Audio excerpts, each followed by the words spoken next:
Good morning mga kasalpukan. Nandito po ngayon tayo sa farm ni Sir Joey Alojado, ang Amazing Game Farm. At syempre kasama natin ang owner ng Build Breed Game Farm, si Sir George Santiago. Pakilala muna kayo, Sir. Ako pala si George Santiago, may-ari ng Build Breed Game Farm.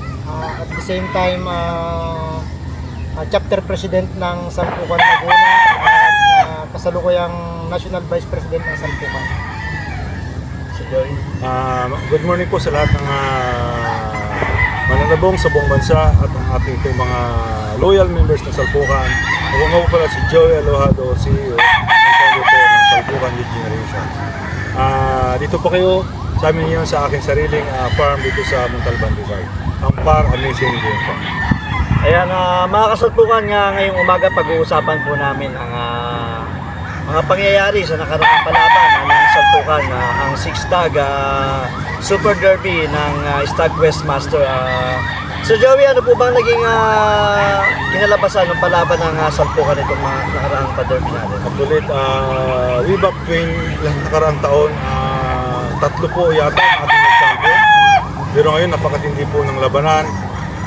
Nakita nyo po, 5.5 points lang po ang naging the most highest points dito po sa ating 6 Stag Derby.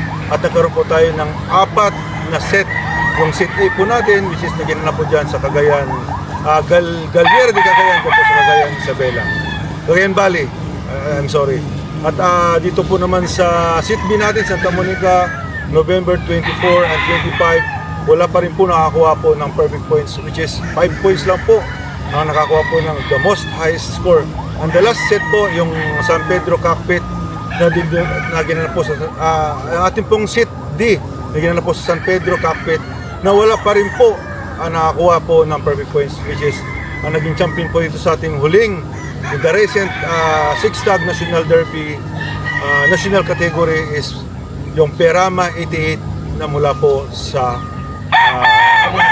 Kalinga Apayao. Congratulations po, Perama 88. Katanungan lang po, tulad ng mga malalayong lugar, paano sila makakasali o kaya paano silang magkakaroon ng handle man lang sa palaro nito? Example sa Laguna, sir. Sa Laguna, may regular player talaga kami dyan na from Bicol pa, yung Catbo Warriors. So, para matulungan sila at makasali talaga palaban naman to, one week before ang laban, pinapapunta ko na sila sa farm. Free accommodation na yun. Tulong ko na rin sa kanila para makalaban lang talaga. So kita nyo naman ang ganda ng score, dalawang entry yan. From Bicol pa yan.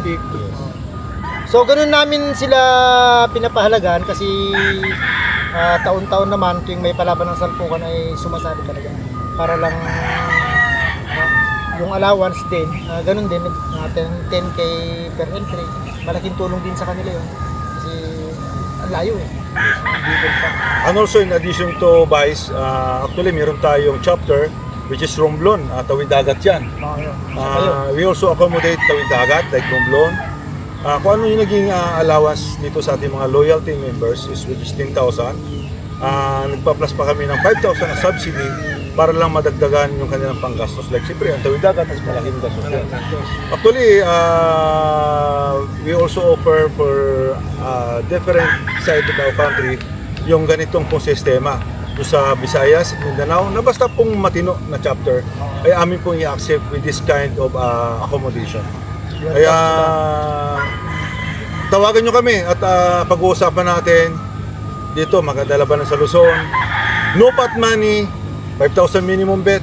Baka sakali magawa namin ng no minimum bet, pero ito po ay for deliberation with the cockpit na amin pong affiliated. Yan po yung Santa Monica. Alam nyo, ang sabong ngayon hindi sa palaki ng pusta. Ito po yung pagalingan ng manok.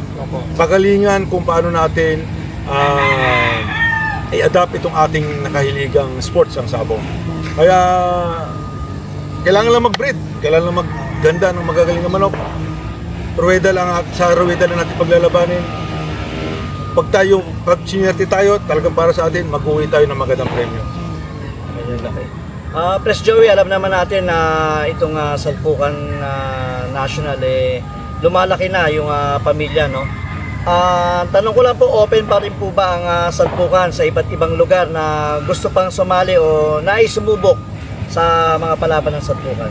Like malalayong lugar like Mindanao o dito sa parting norte, open pa rin po ba? Pwede pa rin po ba silang, paano po bang magandang gawin Yes, nila? yun nga, kababanggit ko lang. Again, we open our doors para doon sa mga Visayas and Mindanao chapters. Follow nyo lang po yung aming rules. Basta ang labanan po natin dito sa Luzon, we have no pot money, napakababang minimum bet, meron pang allowance. Yun nga, ang ginagawa namin sa Romblon chapter, 10,000 allowance plus 5,000 subsidy para dagdag po sa kanilang mga panggastos tawid dito sa Metro Manila. Ayan, ay mga kasalpukan na napakaganda po ng lalong ng palaking pamilya ng salpukan. So, iniimbitahan ko kayong lahat na subukan ang mga palaban ng salpukan dito sa Metro Manila po yan. At syempre, dito sa farm ni Sir Joey Alojado, welcome po ang lahat. Kahit na nasa malayong lugar ka, kung kailangan mo ng facility at may lalabanan ka dito sa Santa Monica, sa salpukan, pwede kang maglagay ng manok dito. Tama po ba, Sir Joey? Yes, pwede rito. Kaya nga napagawa ko ng bagong rueda, which will be accommodating 10 to 15 entries. Kaya naman ang aking boarding, kompleto rin yung rueda ko. May mga rooms dyan, may toilet, lahat. Unti-unti namin dinedevelop to para ma-accommodate lang natin yung ating mga members coming from other side like Visayas and Mindanao. Ayan, lalo na sa Mindanao, no, tawid dagat. Huwag na ho kayo mag-alala kung saan nyo ilalagak yung manok ninyo.